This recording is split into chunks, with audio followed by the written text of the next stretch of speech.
സ്ത്രീകളെ മാത്രം കുറ്റം പറഞ്ഞിട്ടാണല്ലോ ഇപ്പോൾ ഇങ്ങനെ ഈ സബ്സ്ക്രിപ്ഷന്റെ കേസിൽ ഒരുപാട് മീംസും ഫണ്ണും കോമഡിയൊക്കെ ഞാൻ കണ്ടു. ഇപ്പം അങ്ങനെ നോക്കുകയാണെന്നുണ്ടെങ്കിൽ പുരുഷന്മാർ, ഇപ്പം നമ്മുടെ ജിമ്മൻ ചേട്ടന്മാർ തന്നെ, ജിം റാറ്റ്സ് എന്ന് പറഞ്ഞ് നടക്കുന്ന നമ്മുടെ കേരളത്തിലെ ജിമ്മൻ ചേട്ടന്മാർ ഓപ്പണായിട്ട് പറയുകയാണെങ്കിൽ അവർ ഷെട്ടിയിട്ട് വീഡിയോസ് ഫോട്ടോസ് ഇടുന്നില്ലേ, അവരുടെ മസിൽ അവരുടെ ചെസ്റ്റ് കാണിക്കുന്നില്ലേ, അവർ തൈസ് കാണിക്കുന്നില്ലേ. അപ്പോൾ അങ്ങനെ നിങ്ങൾ അങ്ങനെ ചെയ്യുന്ന സബ്സ്ക്രിപ്ഷൻ ചെയ്യുന്ന ജിമ്മന്മാരുണ്ട്. അപ്പം അതും ചർച്ച ചെയ്യണം. ഇത് മാത്രമല്ല ചർച്ച ചെയ്യേണ്ടത്, അല്ലേ? പ്രണയം ഉണ്ടോ? പ്രണയം ആർക്കാ ഇല്ലാതെ? എനിക്ക് പ്രണയം അന്നും ഇന്നും ഞാൻ മരിക്കുന്നത് വരെ എനിക്ക് പ്രണയം കാണും. മാധവിക്കുട്ടി ഞാൻ മാധവിക്കുട്ടിയുടെ ഒരു ഫാനാണ്.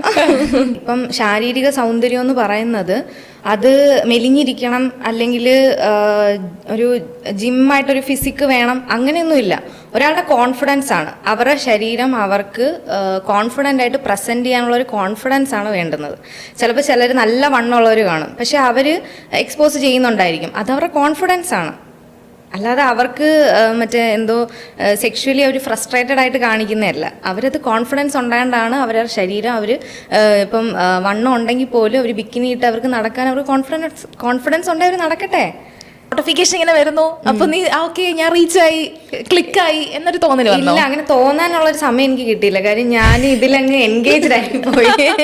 ഞാൻ ഇതിന് കമന്റിന് ഇപ്പൊ ഞാൻ എങ്ങനെയാന്ന് വെച്ച് കഴിഞ്ഞാൽ റീൽ അപ്ലോഡ് ചെയ്യും, അതിനുശേഷം ഒരു 2 മണിക്കൂർ അതിനകത്ത് തന്നെ ഇരിക്കും ഇവർക്ക് കമന്റ്സിന് റിപ്ലൈ കൊടുക്കാനായിട്ട്. അപ്പം കുറെ പേര് ഇങ്ങനെ ചോദിക്കുന്നുണ്ട്, എന്താ ആളെ വെച്ച് ചെയ്യിക്കുന്നതാണോ, എങ്ങനെയാണ് ഇങ്ങനെ ഇത്രയും ആൾക്കാർക്ക്? അപ്പം ഞാനതിൽ ഇപ്പം നോർമലി പലരും റീൽ ഇട്ടിട്ട് പോകുന്ന കണക്കല്ല, ഞാൻ റീൽ ഇട്ടിട്ട് ഞാൻ അതിലിരിക്കും.